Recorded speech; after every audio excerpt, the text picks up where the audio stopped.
نکال دے، شک کا رستہ چھڑوا دے، یقین کے رستے پہ لے آئے۔ شیطان شک کی طرف لے کر جاتا ہے، رحمان یقین کی طرف لاتا ہے۔ تو صوفیاء کی مجلس میں جب تم بیٹھو گے تو پھر تم شک کے اندر نہیں رہو گے بلکہ یقین کے اندر چلے جاؤ گے۔ وہ شک کی بیماری نکال دیتے ہیں، یقین کی دعا عطا فرما دیتے ہیں۔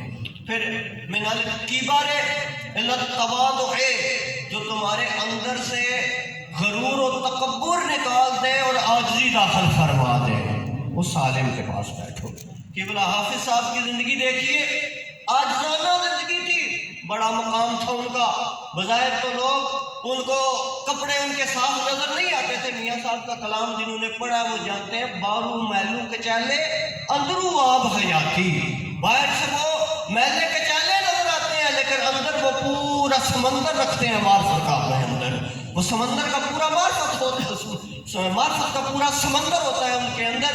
تو جو غرور اور تکبر کی بیماری تمہارے اندر سے نکال دے اور عاجزی کی دعا داخل کر دے، اس عالم کے پاس بیٹھو۔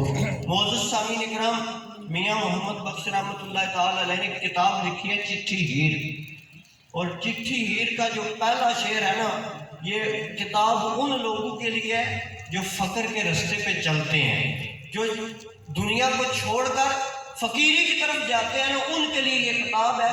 میاں صاحب نے جو پہلا شعر لکھا ہے نا، وہ عاجزی کا درس ہے۔ الف آ نمانیے کانیے نی نک عاجزی دا رکھ خاک اٹھے، سرو پیر کر کے چل ول جانی رکھ قدم نائی یا پاک اٹھے۔ الف آ نمانیے کانیے نی، قلم سے گفتگو کی ہے۔ قلم جب لکھتی ہے کس طرح لکھتی ہے؟ جیب کے ساتھ لگی ہو، اس کا منہ اوپر کی طرف ہوتا ہے، ڈھکن لگا ہوا ہوتا ہے، ڈھکن اتارو گے اس کا سر زمین کے ساتھ ٹکراؤ گے تو وہ تحریر کرے گی۔ یہ درس ہے، جب تک تم جھکو گے نہیں رب کی بارگاہ سے فیض پا سکتے نہیں۔ الف آ نمانیے کانیے نہیں۔ پھر ایک اور چیز ہے، کانی جو قلم ہوتی ہے اس کا کیا انداز ہوتا ہے کہ وہ اس کی اپنی خود مرضی نہیں ہوتی، کاتب کے ہاتھ میں ہوتی ہے، جس طرح چاہے کاتب اس کو لکھتا جائے۔ اسی طرح جب بندہ اللہ کی بارگاہ میں چلا جاتا ہے، اپنی مرضی ختم ہو جاتی ہے، رب کی مرضی شروع ہو جاتی ہے۔ الف آ نمانیے کانیے نہیں۔ اسی قلم کا ذکر تو قرآن میں، نون والقلم وما یسطرون، قسم ہے نون کی اور قلم کے لکھے کی۔ اس نون سے مراد بھی حضور کی ذات ہے، قلم سے مراد بھی حضور کی ذات ہے۔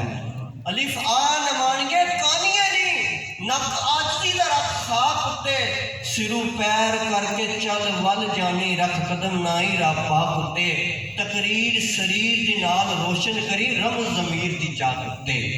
جو قلم لکھتی ہے تو آواز آتی ہے سر سر کی۔